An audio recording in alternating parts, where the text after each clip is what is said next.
Halo, selamat sore. Jumpa lagi bersama saya di channel Bertani Sukses. Nah, pada video kali ini kita akan membahas seputar pestisida ya. Tapi pestisida kali ini kita akan membahas mengenai insektisida.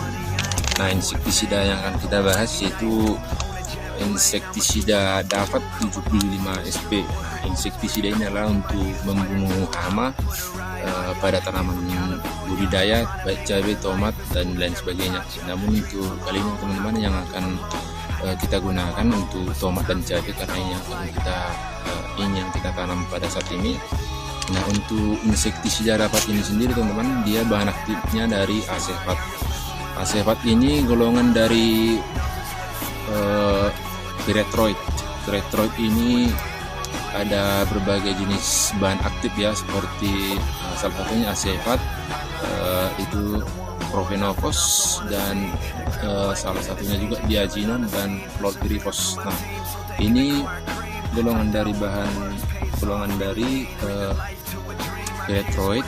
Jadi biasanya teman-teman kalau kita campur dari golongan pyrethroid, misalnya kayak asefat, bisa kita campur dari golongan organofosfat, misalnya seperti bahan aktifnya dari spermetrin, deltametrin, beta siklutrin, dan theta spermetrin, lambda sialoutin, dan masih banyak lagi teman-teman. Nah, biasanya memang kalau kita campur antara golongan dari organofosfat dengan pyrethroid, hasilnya lebih ganda teman-teman. Biasanya kalau misalnya bahan aktif asefat ini cocok kita campur dengan bahan aktif spermetrin. Dan tujuan dari bahan aktif asefat ini biasanya untuk membunuh wereng, ulat, dan biasanya dibuat di sini trips. Berarti bisa juga untuk berbagai kutu-kutuan seperti trip, apips, dan kutu putih atau kutu kebul. Nah, biasanya memang kutu kebul ini menyerang atau trips ini menyerang cabai seperti ini teman-teman. Tapi memang karena rutin penyemprotan menggunakan fungisida dan insektisida, di sini tidak terlihat gejala-gejala serangan hama, baik pun di tomat ini, karena tomatnya sudah mulai memasuki tingkat 5, sudah hampir 2 meter teman-teman.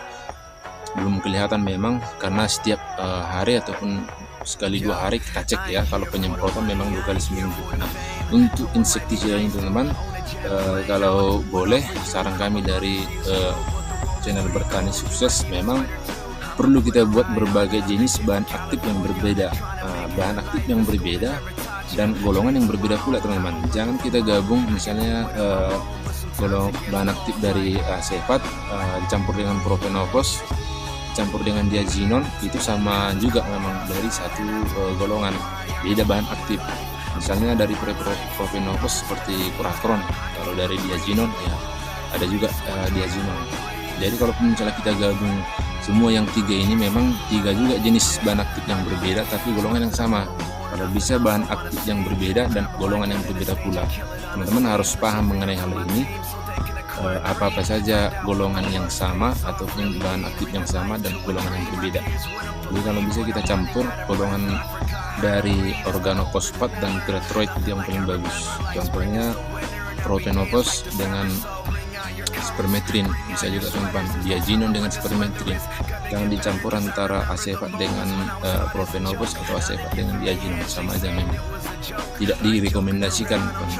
Bisa juga tapi tidak direkomendasikan. Yang paling recommended adalah golongan dari asefat ini dicampur dengan spermetrin atau beta siklutrin atau theta spermetrin atau lambda sialoutin, itu yang paling pas. Oke teman-teman, demikianlah pembahasan kita mengenai seputar insektisida untuk membunuh ulat ataupun trips, apips, dan wereng. Jika ada yang mau ditanya teman-teman seputar video ini, bisa juga ditulis di kolom komentar, karena di sini kita saling sharing. Dan jangan lupa like dan subscribe-nya teman-teman. Oke, selamat sore.